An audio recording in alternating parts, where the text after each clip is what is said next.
부활의 아침 예배하는 우리들에게 주님께서 은혜와 평강 내려주시기를 바랍니다.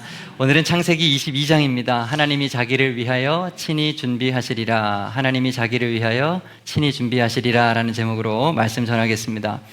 오늘 본문 말씀은 아브라함의 인생에서 가장 중요한 사건 하나를 기록하고 있는데 그것은 이삭 번제 사건입니다. 하나님께서 아브라함에게 100세에 어렵게 낳은 아들 이삭을 모리아산에 가서 번제로 드리라고 명령하십니다. 아브라함은 하나님의 그 명령을 듣고서 정말로 순종합니다. 이삭을 데리고 모리아산 3일 길을 갑니다. 그리고 정말로 아들을 번제로 하나님께 드리려고 해요. 칼을 잡고 높이 치켜들었습니다. 이삭을 잡으려고 하는 그 순간에, 그 마지막에 하나님은 아브라함을 부릅니다. 그리고 막으시죠. 아브라함아, 아브라함아, 이 아이에게 내 손을 대지 말라. 그에게 아무 일도 하지 말라. 내가 내 아들, 내 독자까지도 내게 아끼지 아니하였으니 내가 이제야 내가 하나님을 경외하는 줄 아노라. 그렇게 하나님은 수풀에서 이제 한 마리 순양을 준비해 놓으셨고, 아브라함은 자신의 아들 대신에, 이삭 대신에 그 양을 하나님께 번제로 드렸습니다. 이삭을 대신해서 죽었던 이 어린 양, 이 양은 예수 그리스도를 예표하는 것이죠. 온 인류를 대속하기 위해서 하나님이 친히 준비하신 어린 양 예수, 그분이 죽으심으로 우리는 새 생명을 얻게 되었습니다. 그래서 창세기 22장은 구약 속에 있는 갈보리 사건이다 라고 불려지기도 합니다. 아브라함이 이렇게 그 준비된 양을 하나님께 번제로 드린 이후에 하나님은 다시 아브라함과 언약을 맺어주셨습니다. 내가 네게 큰 복을 주고 네 씨가 크게 번성하여 하늘의 별과 같고 바닷가의 모래와 같게 하리니 네 씨가 그 대적의 성문을 차지하리라. 아브라함 생애 전체를 통틀어서 하나님이 아브라함에게 나타나 언약을 맺어주셨던 사건은 7번 있었습니다. 오늘 본문의 27절이 그 마지막 7번째 언약 사건인데요. 이 언약, 이삭의 번제 사건 이후에 더 이상 하나님은 아브라함과 언약을 다시 재갱신하거나 재확증하는 일은 없습니다. 왜냐하면 아브라함의 신앙이 이제는 완성이 되었기 때문에 그렇습니다. 아브라함의 신앙이, 그리고 하나님과 아브라함의 관계가 더 이상 재확증이 필요하지 않을 정도로 확고해졌기 때문에 그런 것이죠. 이후에 아브라함은 하나님의 축복과 보호를 받으면서 남은 여생을 삽니다. 자신을 위한 삶이 아니라 후대를 위한 삶, 언약의 약속, 믿음의 상속을 이제 온전히 준비하는 그런 삶이 후반부에 이제 기록이 되어져 있습니다.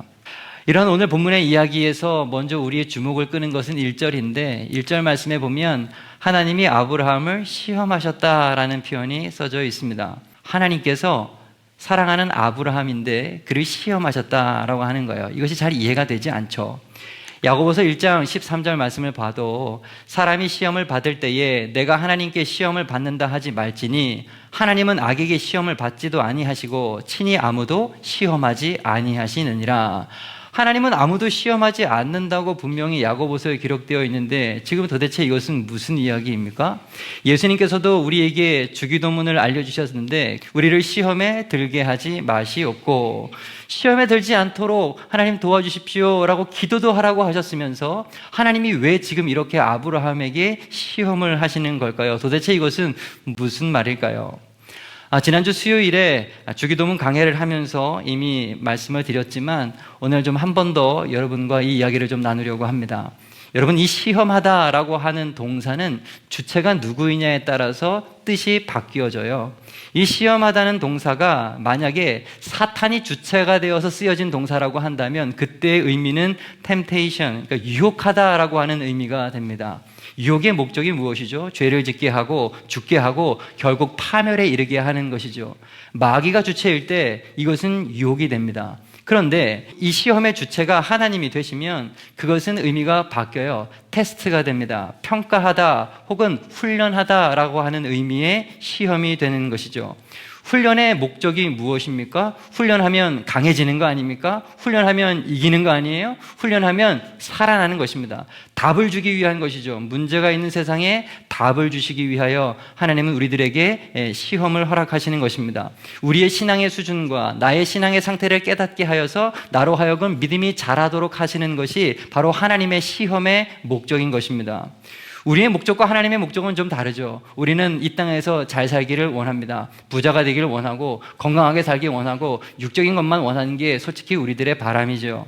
하지만 하나님의 관심과 목적은 우리의 경제적인 상황이나 우리들의 육체적인 상황 거기에 있는 게 아니에요. 하나님의 우리를 향한 관심은 오직 하나, 우리가 건강하게 자라는 것입니다. 우리가 믿음으로 승리하는 인생을 살아가는 것입니다. 답이 없고 문제가 가득한 이 세상에 오직 하나님으로 인하여서 답을 찾는 인생이 되는 게 하나님이 우리들에게 원하시는 삶이라 이거예요. 하나님의 시험은 유혹이 아니라 우리를 이기게 하는 훈련이요 평가임을 잊지 마시기를 바랍니다. 오늘 본문에서도 하나님이 아브라함에게 시험을 하시는 것은 그로 유혹해서 파멸이 되도록 하시는 것이 아니라 그로 하여금 그의 믿음을 확증케 하려고 그의 믿음을 하나님께 보이라고 지금 시험을 하고 계시는 거죠. 고린도전서 10장 13절 사람이 감당할 시험밖에 너희가 당한 것이 없나니 오직 하나님은 미쁘사 너희가 감당하지 못할 시험 당함을 허락하지 아니하시고 시험 당할 즈음에 또한 피할 길을 내사 너희로 능히 감당하게 하시느니라. 아멘. 그렇습니다. 우리 하나님은요, 결과까지 책임져 주시면서 우리에게 시험을 하시는 분이시고, 결과를 책임져 주시면서 우리를 훈련하시는 참 좋은 하나님이 되십니다. 처음 하나님께서 아브라함을 불렀을 때 아브라함은 믿음이 조금도 없는 그런 사람이었습니다. 그런데 하나님께서는 그런 그를 선택하시고 갈대아 우르로부터 불러내셨습니다. 걸음걸음마다 함께 하시며 하나님 당신이 누구신지를 가르쳐 주셨습니다. 아브라함의 믿음은 그렇게 자라났고 하나님에 대한 지식도 계속적으로 성장을 했습니다. 그리고 지금 이렇게 그 절정에 달했을 때, 믿음의 절정에 달했을 때 하나님은 그의 믿음을 시험하시는 거예요. 부정적 의미의 유혹이 아니라 긍정적 의미의 테스트를 지금 아브라함에게 하시는 거죠. 아브라함에게 주셨던 하나님의 시험 문제는 무엇입니까? 내 사랑하는 아들 독자 이삭을 모리아 산으로 가서 번제로 하나님께 드려라 라는 거였어요.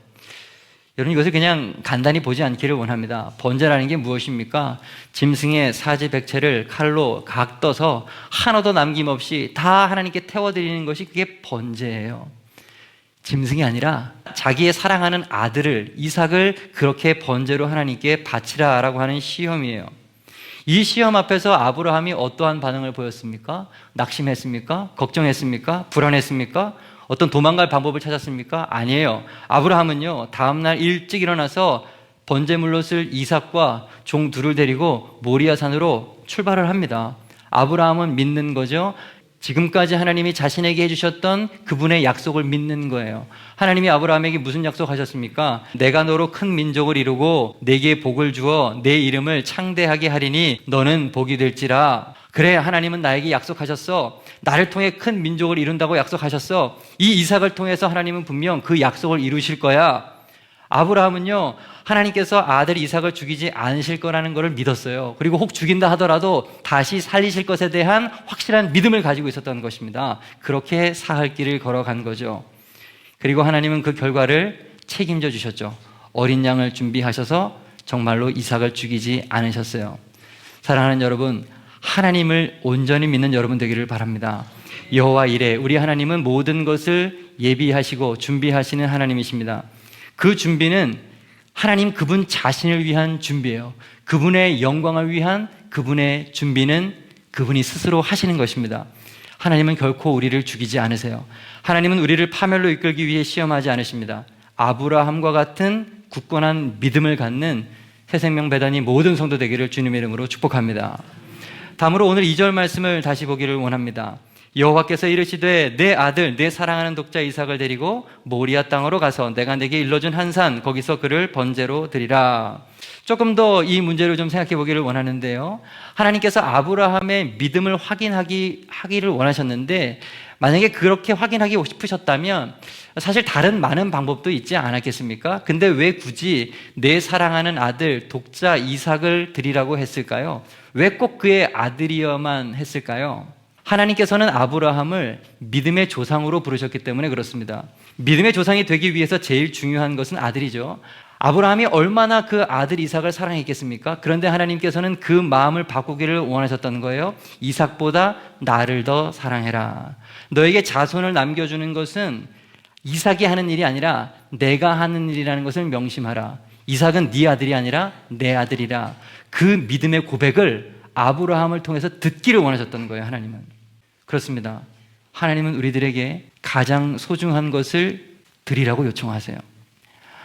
여러분, 어떤 사업가가 하나님, 이 사업장이 하나님의 사업장이 되기를 원합니다 라고 고백을 했다면 하나님은 그에게 어떤 시험 문제를 주실까요? 그 사업장이 너의 사업장이 아니라 나의 사업장인 것을 내가 증명해 보여라, 그런 시험을 하시겠죠.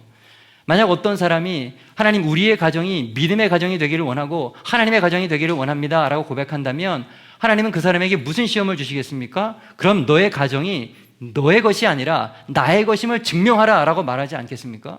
교회도 마찬가지죠.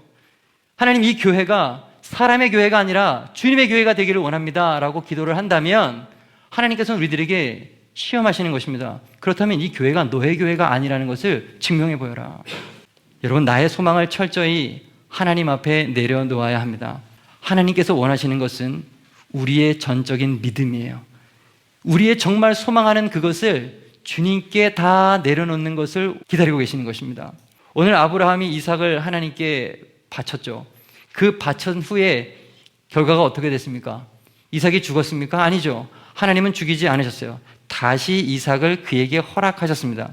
하나님께 진짜로 나의 것을 진심으로 드리면 하나님은 그것을 돌려주시는 분이세요. 이 사실을 아셔야 돼요. 출애굽기 4장에 보면 하나님이 모세를 출애굽의 지도자로 처음 부르시는 장면이 나옵니다. 불타는 떨기나무 아래에서 하나님과 모세가 실랑이를 하죠. 너 애굽 왕 바로에게로 가라. 못 갑니다. 표징을 보여주겠다. 내 손에 있는 것이 무엇이냐? 지팡이입니다. 그거 어떻게 해라? 땅에 던져라. 여러분, 지팡이는 모세에게 광야에서 자신을 지켜주는 유일한 도구였습니다. 그 지팡이 없으면 모세 죽어요. 근데 하나님이 그거 던지라는 거예요. 그거 의지하지 말라는 것이죠. 용기를 내어 모세가 그 지팡이를 던졌죠. 그래서 그 지팡이가 뭐가 됩니까? 뱀이 됐어요. 뱀이. 자기가 의존했던 인간적인 세상의 그러한 바람들은 실체가 뱀이었던 것이죠. 하나님은 이번에 다시 명령하십니다. 그 뱀을 잡아라. 용기 내어 모세가 뱀의 꼬리를 잡았을 때 그 뱀이 다시 지팡이가 됐습니다. 과거에 들고 있던 지팡이는 모세의 지팡이였다고 한다면 다시 잡은 지팡이는 하나님의 지팡이에요. 집에 가셔서 출애굽기 4장 뒤쪽을 쭉 보세요. 하나님의 지팡이라는 단어가 몇 번 뒤에 나옵니다. 모세의 지팡이가 아니라 하나님의 지팡이에요. 자기의 지팡이를 던지면 하나님의 지팡이를 주시는 거예요. 우리가 소중히 여기고 이거 없으면 죽겠다라고 하는 그 의지하는 것들을 던질 때 하나님께서 우리들에게 다시 허락하여 주신다는 사실을 믿으시길 바랍니다. 아브라함은 지금 그러한 믿음으로 자신의 사랑하는 아들 이삭을 하나님께 온전히 맡기고 있는 것입니다. 명령을 듣고서 지체하지 않습니다. 다음날 아침 일찍 일어나서 번제물 이삭을 데리고 종들을 데리고 모리아 산으로 출발합니다. 그 길이 70km가 넘습니다. 흔들릴 만도 한데, 주저할 만도 한데 전혀 그는 흔들리지 않았습니다. 위기의 순간이 한 번 있었던 것 같아요. 오늘 말씀을 읽어보면 아들 이삭이 아버지 아브라함에게 묻죠. 불과 나무는 있거니와 번제할 어린 양은 어디 있습니까? 내 아들아, 번제할 어린 양은 하나님이 자기를 위하여 친히 준비하시리라. 아들의 눈을 바라보면서 그 마음이 얼마나 흔들렸을까요? 하지만 그럼에도 믿음을 지켰어요. 아니다, 염려하지 마라. 하나님께서 준비하신다. 모리아산에 도착을 했습니다. 그 이후에 어떤 일이 있었는지 성경에는 구체적으로 이야기하지 않지만 한번 상상을 해보시기를 바랍니다. 그때 아브라함의 나이가 115세거든요. 성경학자들이 추정하기로 아들 이삭의 나이는 15입니다. 115세의 노인이 아들 15살 된 소년을 도망가면 잡을 수나 있었겠습니까? 이삭의 어깨를 붙잡고 눈과 눈을 마주치면서 아마도 아브라함은 이야기했을 것입니다. 이삭아, 하나님께서 너를 바치라 하신다. 내가 너를 결박하고 칼로 너를 찔러야 한다. 근데 나는 믿는다. 죽어도 하나님께서 다시 너를 살리실 거다. 왜냐하면 하나님께서 아빠에게 약속을 하셨거든. 아빠 말 믿지?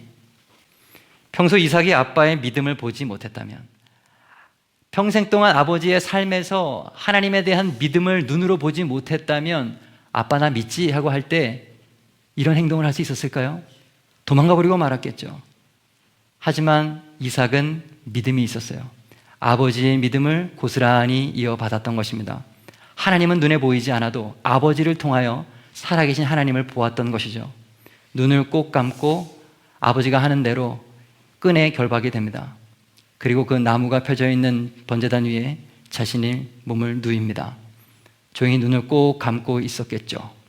아브라함이 칼을 높이 듭니다. 그 마음으로 했겠죠.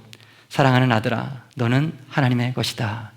힘있게 칼을 내리 찍으려고 하는 바로 그 순간 하나님이 그를 붙잡으시는 거죠. 이삭은 죽지 않았어요. 진짜 드렸더니 하나님이 그를 다시 돌려주시는 것입니다. 하나님께 철저히 나의 소망을 내려놓으면 하나님이 살리시는 거예요. 이 사실을 믿으십시오.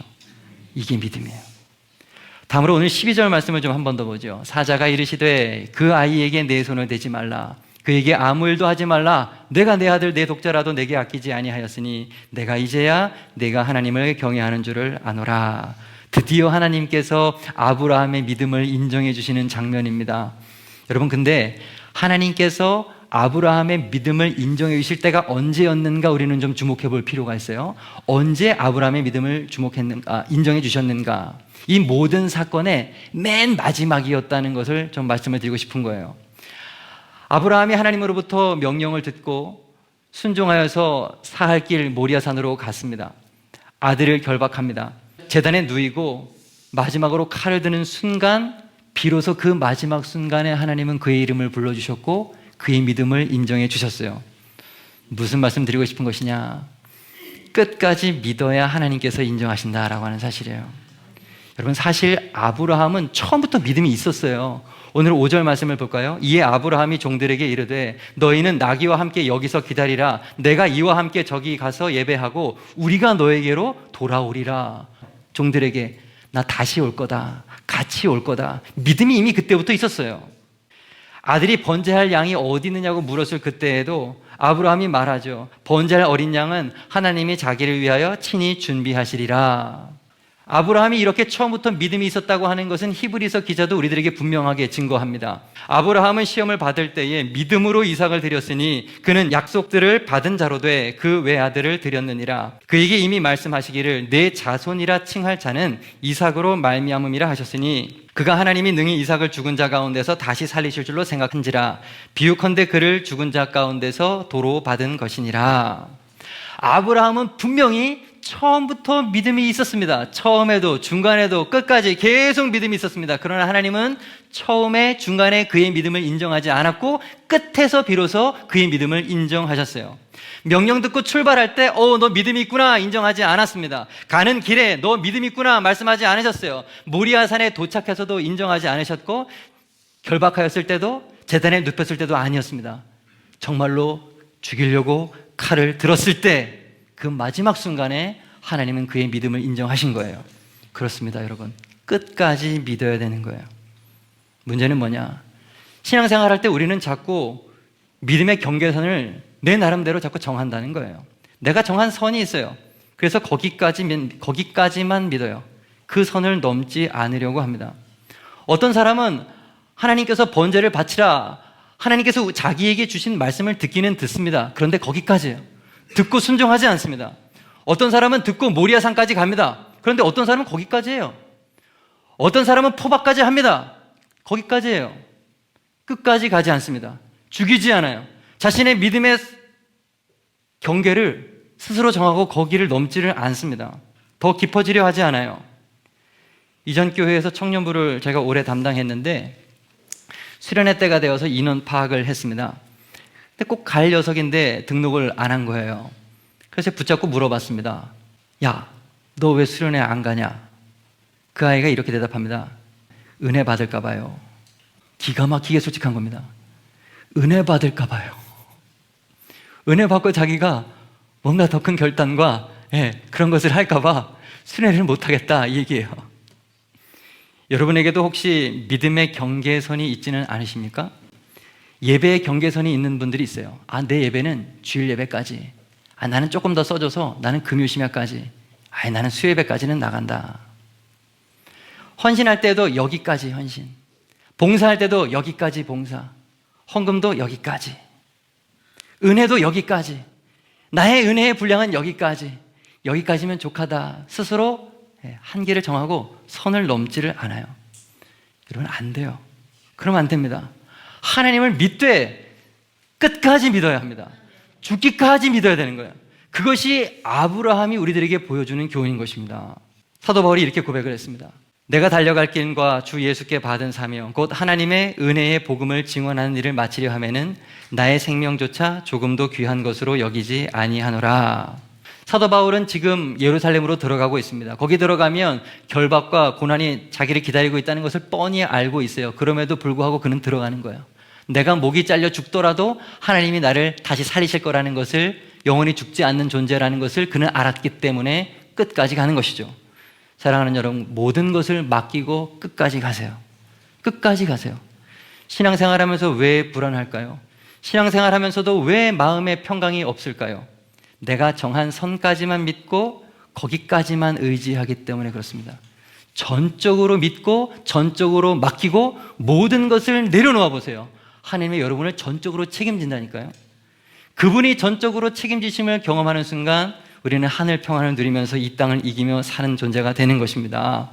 완전히 맡기세요. 전적으로 의지하세요. 그때만 하나님의 평안을 누리게 되고 우리가 경험하지 못한 놀라운 그분의 역사를 경험하게 될 줄로 믿습니다. 마지막으로 하나만 더 말씀드립니다. 오늘 13절입니다.